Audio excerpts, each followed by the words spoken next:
Hello fellow holders of the blue, and welcome to my channel, and welcome to a video on how to step up your True Metallics game to painting competition level. As soon as I saw the new Dante model that Game Workshop so kindly sent me, I knew what I wanted to make with him. I've always been a huge fan of the work of an amazing painter called Angelo di Chello. You probably don't know who he is, but he's one of the, if not the most prolific Golden Demon winner in history. You don't believe me? Here's a picture of all of his trophies. Yes, those are 3 Slayer swords and 65 golden demons.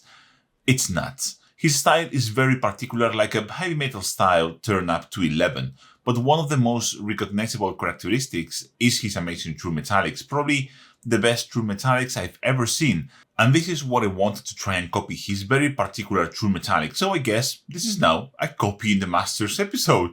Roll the title screen.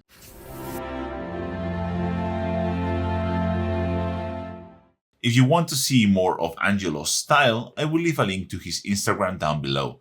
It's worth a look. Angelo doesn't have a Patreon or do online classes, so I had to recreate his style from scratch. And this was an amazing learning experience, and in the end I think I've come quite close to it, but obviously not as refined or well executed. But I'm very satisfied overall. So why don't you join me in this journey of discovery? Let's get cracking.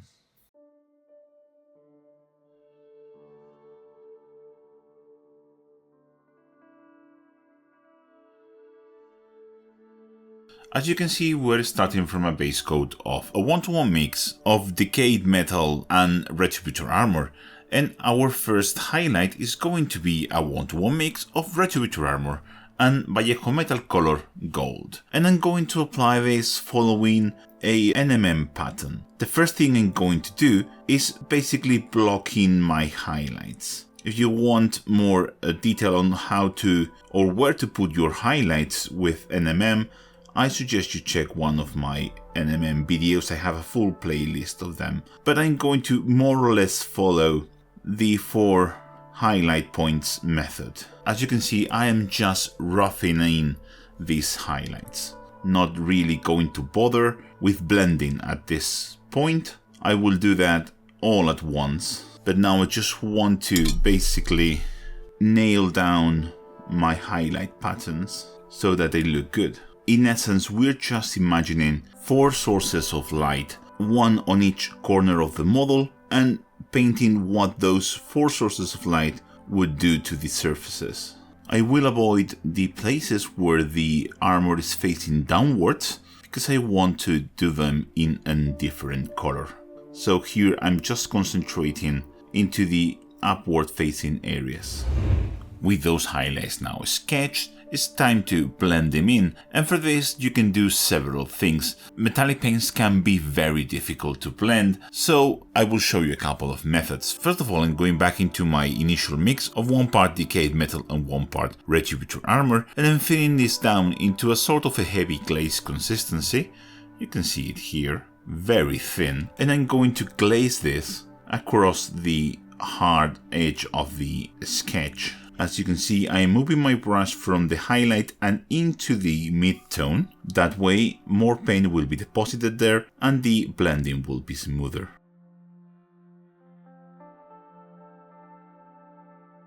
Another method is just to do an intermediate mix using our base tone and our highlight. So I'm taking a little bit of the highlight and mixing it with a little bit of the mid-tone, and that way I can just paint this in between both colors to create a nice blend.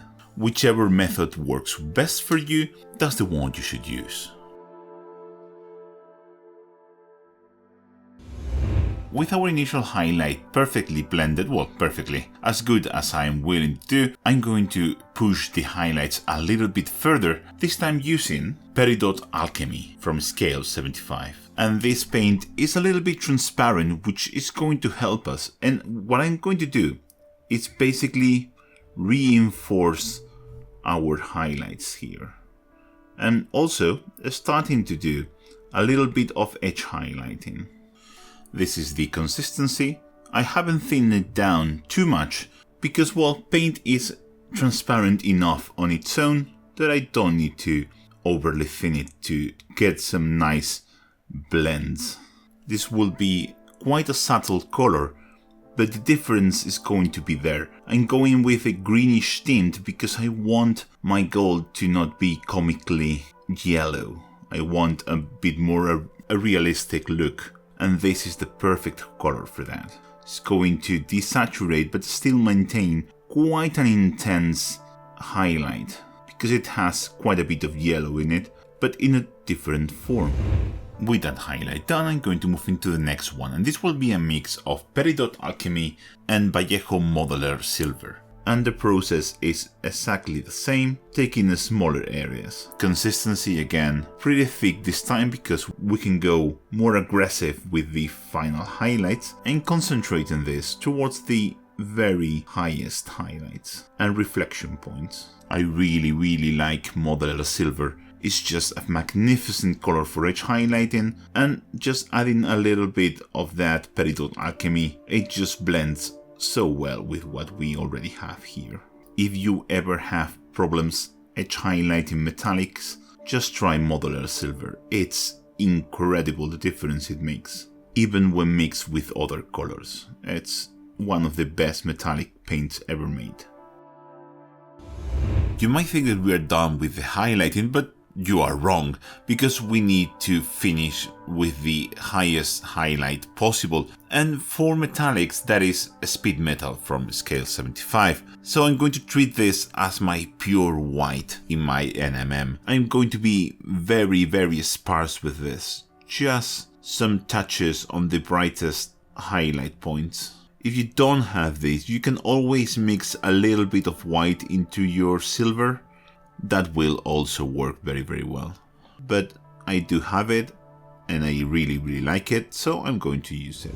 It's done. It's now time to move into the shading because yes, we haven't finished. We need to add a lot more contrast here. And to do that, I really like to use inks, specifically artist grade inks. And I also really like the scale 75 inks, which is what I'm going to use for the first step. I'm going to use Inktense Violet to create our first stage of shading. Well, really, I'm going to use it to create the second stage of shading.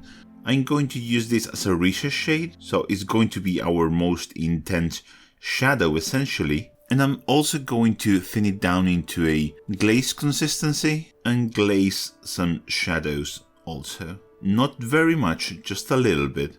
Remember, we are doing our most intense shadow first, and then I'm going to do our least intense shadow. The reasoning for this, I know it sounds a bit weird, but it's because this is purple and it's very intense, and I don't want that super intense violet purple color to show through. Through my experimentation, the best way to do that is to apply the purple first and then glaze other color over it. So I'm starting with the purple, and I'm going to then tone it down, make it not look aggressively purple or violet, with an other ink on top of this. But I try to do the other ink first and then the violet, and it just doesn't look as good.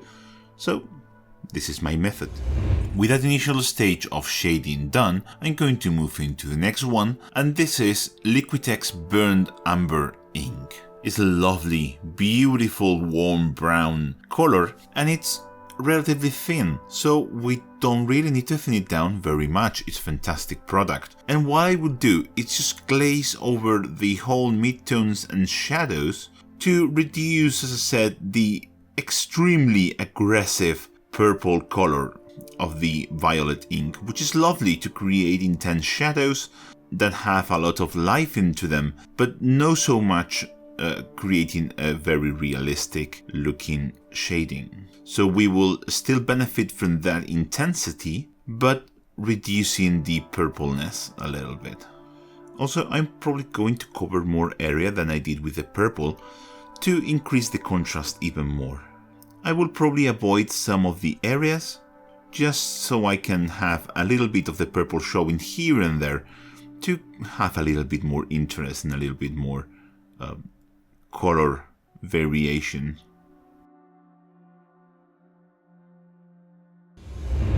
with the shading now finished, it's time to add the secondary reflections, because remember, we are trying to imitate NMM and we need to add all of those nice details. And for this, I'm going to change the hue to a very orange reflection, just because I really like this desaturated gold plus orange secondary reflections. I really like when people do that. And for this, I'm going to go to a screaming bell. And this will be the consistency that we're going for. I chose a screaming bell because it's comically orange for a copper color. It's just too much for a realistic copper, but for our purposes, this serves fantastically well. And I'm going to go around adding this, again, secondary reflections on the lower facing bits. We need to build this slowly because, well, metallic colors are difficult to work with. So slowly, layer by layer, we start to add these extremely nice reflections that really complement very well the gold.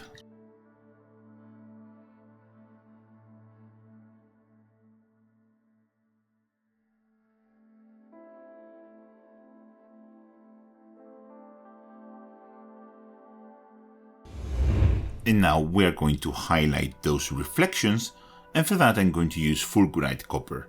And I'm using fulgurite copper for the same reason that we use Screaming Bell, because it's a comically orangey copper color that for our purpose serves perfectly well. I'm just picking in the center of each of those reflections, just like that, to increase a little bit of the shine there.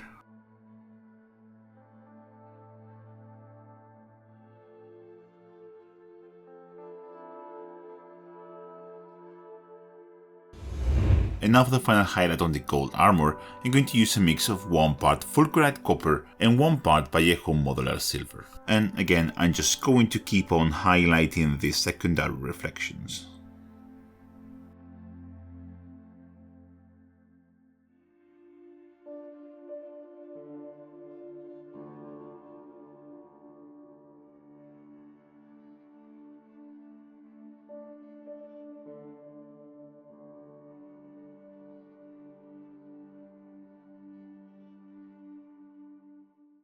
And here we have Dante in all of his finished glory. I'm extremely proud of how he looks, and I think going with this very advanced TMM was for sure a good idea. Working with metallics is painful, but with patience and applying the lessons we learn from non-metallic metal to them, you can get amazing results. Thank you for watching this video, and don't forget that if you like my videos and want to help me make them, you can follow me on social media. You have the links to all my social media in the description below and in the pinned comment of this video. Share and like this video, but most importantly, there is Patreon and channel members. Patrons and members allow me to do all the cool videos that I want to make, and most importantly, they allow me to release them all for free here on YouTube. Perks include access to an amazing Discord community full of lovely people, early access to some of the videos, and now also private one-on-one online tutorings. You have 2-tier options for those, 45 minutes and 3 hours a month. They are feeling fast, so if you want to have a private tutoring with me, don't hesitate and join now.